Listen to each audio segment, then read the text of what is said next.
How's it going, everybody? I saw quite a few comments online that made me think it's important to make sure people are aware of something about the state of nature and people, and that is that people are born into a state of poverty. Poverty is the natural state of existence. When someone is born, they're born with nothing. They're naked, they're helpless, and if you go back in human history, when people were arising, there wasn't any sort of technology or, medicine that just happened to grow out of the ground and come prepackaged, ready to go. The efficiencies of modern technology, the efficiencies of mass production of ready food, of transportation, of safety, products, and so on and so forth, all came from people working together. Before, people obviously, as you probably learned back in grade school, had to go and hunt and gather and scavenge for whatever it was that they could meet for their daily needs. That was really it, and you see that still in nature today with other types of lower life forms. They have to go and get whatever they need pretty much on a daily basis, unless they're trying to store, maybe for the winter, maybe, like a squirrel holding up a bunch of food or things like that. So people were in that same position. They were living day to day. And it wasn't until there were a couple of things that happened that wealth really started to grow. And so what I'm trying to focus here on is the question of what creates wealth, because in order to understand how wealth is made, we have to understand first the state of people at the foundation, and that the foundation of human existence is poverty. And if you move from that basis, then you say, okay, well, what did people do that changed that allowed for people to have lots of wealth? And there were a couple of things.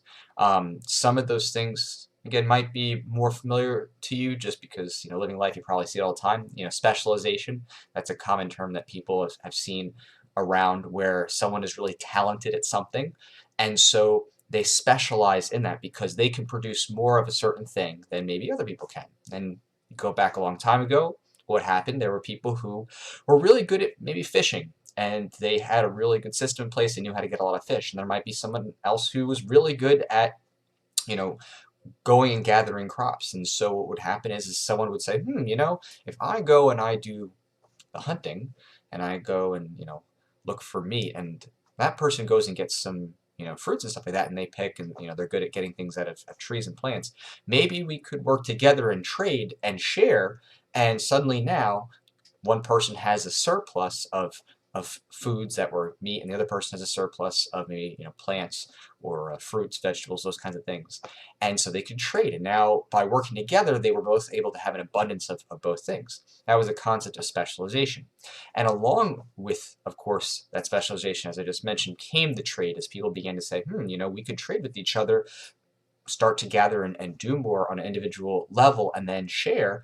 Those kinds of things started to emerge, and people started to be able to have more. They were able to gather more than maybe one person who'd, not be able to get both the fruits and plants on their own and also do all the hunting.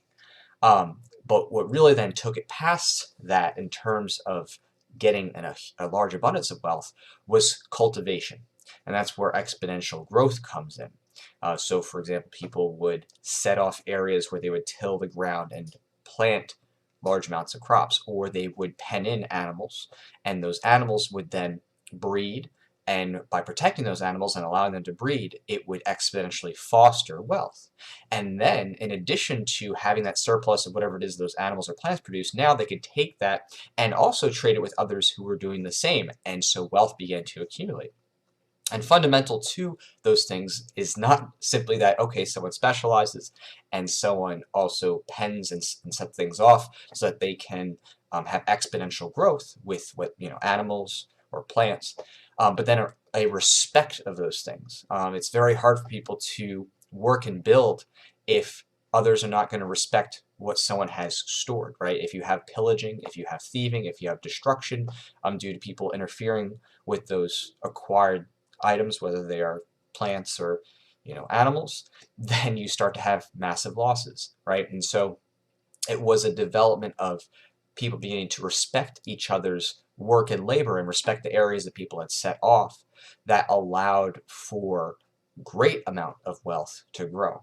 And so those mixture of things, specialization by individuals, really people starting to work on what is they're best at, trading with each other with that specialization in mind, then growing and setting off areas where there were, lots of animals being kept and collected and giving birth, or, lots of plants, of course, spreading on those seeds, growing, giving, you could say essentially giving a seeding to, or, birth to other plants, and growing those kinds of fields allowed for people to have tremendous amounts of wealth when people started to respect those elements as property.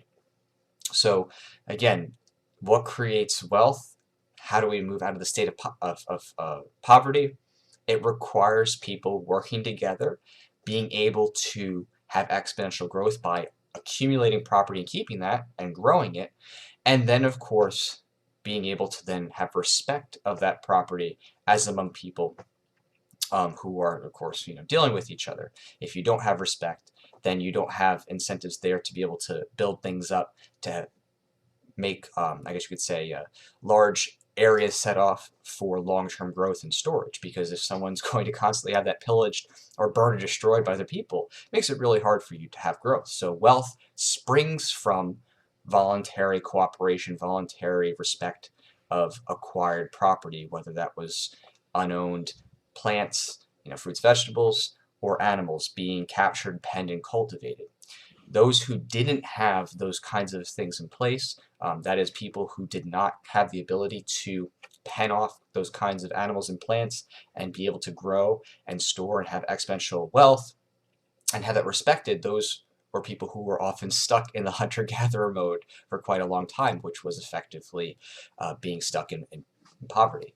So the way out of poverty is to specialize, trade, have exponential growth by cultivating, and then of course respecting those things ultimately is the foundation to those elements. And any economic environment where those things are not permitted or are restricted or not respected, that's where you have a regression in growth. The only way to have growth of wealth is to be able to have exponential growth, the ability to store and save, and respect of those things for trade.